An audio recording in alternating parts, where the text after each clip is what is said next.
To become an all too common sight at one San Jose area apartment complex. Two fires in just 2 weeks have some who live there at Kings Trail Apartments really on edge right now. So let's go out to, on your side, Zach Wilcox. He is live from that complex now. And look at behind you there. It looks as if it's all kind of boarded up there, Zach. Yep, that it is, all boarded up today. A very different scene than yesterday when there was all kinds of firefighters out here and everybody looking on at that fire. Today, desolate, abandoned, a dozen people displaced from their homes. And one of the first people I talked with today said, oh, that building's always on fire. It's gotten to the point where the signs of smoke aren't surprising anyone, and that's a scary place to be. We don't touch that plug over there at all.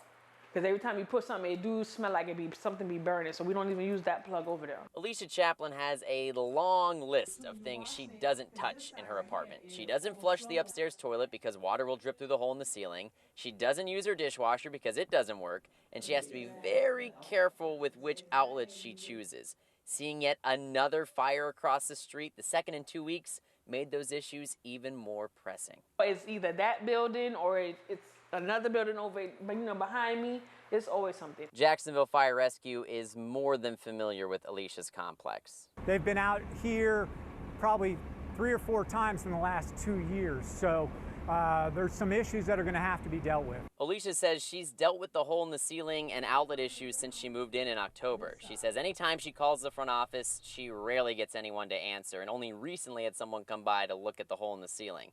An office employee told me they could not comment on the recent fires.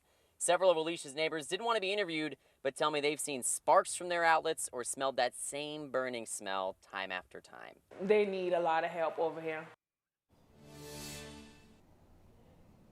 Now, that spokesperson that you just heard from Jacksonville Fire Rescue told me that the fire marshal is going to be out here doing an inspection on some of these buildings after all of these fire concerns. Some of the other neighbors that I talked with, some of Alicia's neighbors, told me that as much as they want to see these basic needs met, they don't want to see this complex condemned because they feel like they don't know where else they're going to go.